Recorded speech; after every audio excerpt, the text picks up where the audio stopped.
بہتر یہ ہے کہ اس کو مردوں کی عید نہ بولا جائے، لیکن اگر کہہ بھی دیتے ہیں تو وہ خوشی کے معنی میں اس کو لیا جائے گا۔ اس کے ساتھ یہ بولا جاتا ہے کہ بہت سے لوگ جو باتیں کرتے ہیں، جن کا کام ہے باتیں کرنا، کہ اس میں ضیاء بہت زیادہ ہوتا ہے، جیسے پیسوں کا ضیاء ہے، جیسے کہ پھول خرید کے جو بہت زیادہ قبرستان میں لوگ لے کے جاتے ہیں، اس سے کسی کے غریب جو ہے یا اس میں مدد کر دی جائے یا کسی کے گھر میں راشن ڈلا دیا جائے، تو پھولوں کا ضیاء بہت زیادہ ہوتا ہے، پانی کا ضیاء بہت زیادہ ہوتا ہے۔ یہاں پہ پینے کے لیے پانی نہیں ہے، لوگ قبروں پہ پانی ڈال رہے ہوتے ہیں، تو یہ آج کل باتیں ہوتی ہیں۔ تو اس میں مطلب پانی کا ضیاء کرنا چاہیے یا پھولوں کا ضیاء ہوتا ہے، یہ کیا ہے اس کے بارے میں؟ پہلے تو میں بتا دوں، پھولوں کا ضیاء تو ہوتا نہیں ہے، ہاں پانی کا ضرور ضیاء ہوتا ہے، کیونکہ جب مردے کو آپ پہلی مرتبہ قبر میں دفناتے ہیں، اس کے بعد جو پانی ڈالتے ہیں نا قبر کو پکا کرنے کے لیے، مٹی کو ملانے کے لیے، وہ سنت ہے۔ اس کے بعد جو پانی ڈالیں گے وہ اسراف ہے، وہ آپ نہیں ڈال سکتے۔ بس شرط یہ ہے کہ اگر کوئی گھاس نکل آئی ہے، پودا ہو گیا ہے، اس کو تر رکھنے کے لیے پانی ڈالنے تو جائز ہے۔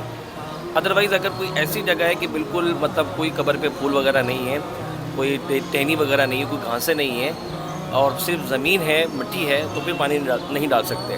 پہلے تو یہ پھولوں کا ضیاء نہیں ہو سکتا۔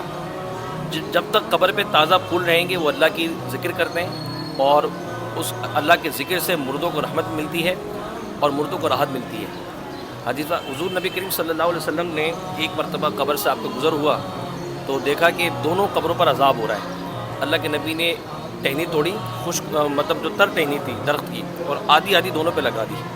صحابہ نے عرض کیا رسول اللہ کیا کیا آپ نے کہا کہ دونوں پہ عذاب ہو رہا ہے، ایک چغل خور ہے اور ایک پیشاب کی چیٹوں سے نہیں بچتا۔ اس کے بعد حضور نے فرمایا کہ جب تک یہ ٹہنی تر رہے گی یہ اللہ کا ذکر کرے گی اور اس سے مردے کو راحت پہنچتی رہے گی۔ اسی حدیث کی شروحات میں علماء نے قبر پر یا مزارات پر پھول ڈالنے کا ثبوت دیا ہے کہ جب آپ پھول ڈالتے ہیں تو یہ تازہ پھول جب تک قبر پہ رہتے ہیں وہ رحمت الہی ذکر اللہ کرتے ہیں، اور جب تک ذکر اللہ ہوتا ہے تو رحمت ہوتی ہے، اور رحمت سے مردے کو انسیت ہوتی ہے۔ اس نے لکھا ہے کہ قبر پہ جب مزار شریف پہ کبھی آپ جائیں یا قبر پہ کسی جائیں تو قبر کے پھول نہ اٹھائیں۔ بعض لوگ اٹھا لیتے ہیں، کھا لیتے ہیں، کیونکہ وہ مردے کے لیے راحت کا سبب بن رہے ہوتے ہیں، اور جو چیز مردے کو فائدہ پہنچائے آپ اس کو اٹھا کے لے جائیں تو بظاہر ہم برکت سمجھتے ہیں، لیکن مردے کو جو مطلب جو مزار شریف پہ اللہ کے ولی کی کوئی قبر ہے یا کوئی ہمارے مرحومین ہیں تو اس تازہ پھول سے انہیں خوشی ہوتی ہے، اللہ کا ذکر ہوتا ہے، رحمت ہوتی ہے۔ ڈالنا بھی چاہیے، بس اٹھانا نہیں چاہیے، تو اس میں اسراف نہیں ہے۔ اب پانی جو ہے نا وہ بس ادھر اسراف میں آتا ہے۔ اچھا، اسی کے ساتھ شب برات آ رہی ہے، جیسے کل بڑی رات ہے، اور اب آپ دیکھتے ہیں کہ کافی جو لوگ ہیں وہ مطلب اپنے پیاروں کی جن کی قبریں ان کو پکا کر دیتے ہیں اور ان کی مرمت کراتے ہیں۔ ایسی مطلب ایک سب سے پہلے تو یہ کہ وہ مرمت کرانی چاہیے، پکی کرانی چاہیے، نہیں کرانی چاہیے۔ اور ایسی قبرستان میں ہم جیسے آپ بھی جاتے ہوں گے تو دیکھتے ہیں بہت سی شہید قبریں ہیں جن کو کوئی پوچھنے والا نہیں ہے، تو کیا ہم ان کی مرمت کرا سکتے ہیں؟ دیکھیں، پہلے تو بات یہ ہے کہ آج کل قبرستان کے حالات بہت برے ہیں۔ جہاں قبر ہے وہاں تک پہنچنے کا راستہ ہے یا نہیں، پہلے تو یہ دیکھیں۔ اگر پہنچنے کا راستہ ہے تو آپ ضرور وہاں تک جائیں، پہنچ جائیں۔ راستہ نہیں ہے، قبریں بیچ میں آ رہی ہیں، تو پھر آپ قبر تک نہیں پہنچ سکتے، پھر آپ دور دروازے سے فاتحہ کرے چلے جائیں، کیونکہ اب مردے کی قبر سے پھیلانگنا یہ گناہ ہے، اور نہ پھیلانگنا یہ واجب ہے، اور قبر پہ پہنچنا یہ مستحب ہے۔ تو واجب بڑا ہوتا ہے، مستحب کم درجے کا ہوتا ہے۔ تو اب آپ قبر سے نہیں پھیلائیں گے یہ آپ پہ ضروری ہے۔ اب اسی رات میں کیا ہوتا ہے کہ لوگ چونک در جو قبرستان جاتے ہیں، قبرستان کی بیرمتی ہو رہی ہوتی ہے، قبر پہ چڑھ رہے ہوتے ہیں، تو ایسے میں اگر قبر تک پہنچنے کا راستہ نہیں ہے تو پھر آپ صرف دور سے فاتحہ پڑھیں اور چلے جائیں۔ اس کے علاوہ جہاں تک مرمت کی بات ہے کہ وہ ضرور کروانی چاہیے، کیونکہ مردے کی پردہ پوشی یہ ہم پر واجب ہے۔ جب قبر کھل جاتی ہے نا تو قبر کو ڈھکنا ہم پر واجب ہے۔ تو اگر کسی کی قبر کھل گئی ہے، مردہ نظر آ رہا ہے، یا قبر کھل گئی ہے اور قبر کے اندر نیچے دیکھا گیا ہے کہ جو مرحوم ہے ان کی قبر جو ہے وہ مطلب ان کی لاش مبارک نظر آ رہی ہے، تو پھر آپ اس کو ضرور ٹھیک کروائیں۔ بسا اوقات جانور چلے جاتے ہیں، مردے کو نکال دیتے ہیں، زخمی کر دیتے ہیں، ہڈیاں کھا جاتے ہیں، اللہ معاف کرے، بہت سارے حالات ہوتے ہیں۔ تو اپنے پیاروں کی قبروں پہ ضرور جائیں، لیکن راستہ دیکھ لیں، نہیں تو کوئی ایسی صورتحال ضرور قائم کریں کہ مطلب پہلی فرسٹ ٹائم میں کہ قبر جو ہے وہ سلامت رہے، کوئی اچھی جگہ لے لیں، کوئی اچھی جگہ منتخب کر لیں۔ اچھا، جہاں تک پکا کرنے کا تعلق ہے نا، تو دیکھیں اندر سے پکا نہیں کی جائے گی، اندر سے تو کچی رہے گی، اور اوپر سے اسی طرح جو اوپر کی جو زمین جو کوہان نما ایک شیپ ہوتا ہے نا، اس کو بھی آپ کچا رکھیں گے۔ سائڈوں سے اگر آپ نے پکا کرنا ہے تو وہ آپ پکا کر سکتے ہیں۔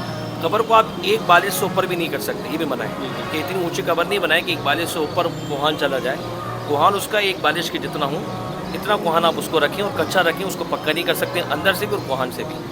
باقی آپ چاروں طرف باؤنڈری بنانا چاہتے ہیں یا کتبہ لگانا چاہتے ہیں تو کتبے بھی سادہ ہو, صرف نام لکھا ہو, باقی آیتیں وغیرہ, ہاں آیتیں وغیرہ کوئی صورت وغیرہ نہ لکھی ہوں, کیونکہ آپ کو پتہ ہے وہ جانور پھرتے ہیں تو اس کو ناپاک کر دیتے ہیں. پھر لوگ بھی, پھر بعض لوگوں کی اتنی مطلب یہ کہ غفلت ہے کہ اس پر بیٹھتے بھی ہیں, نعوذ باللہ. تو ایسی صورت میں سادہ کتبہ آپ لگا سکتے ہیں.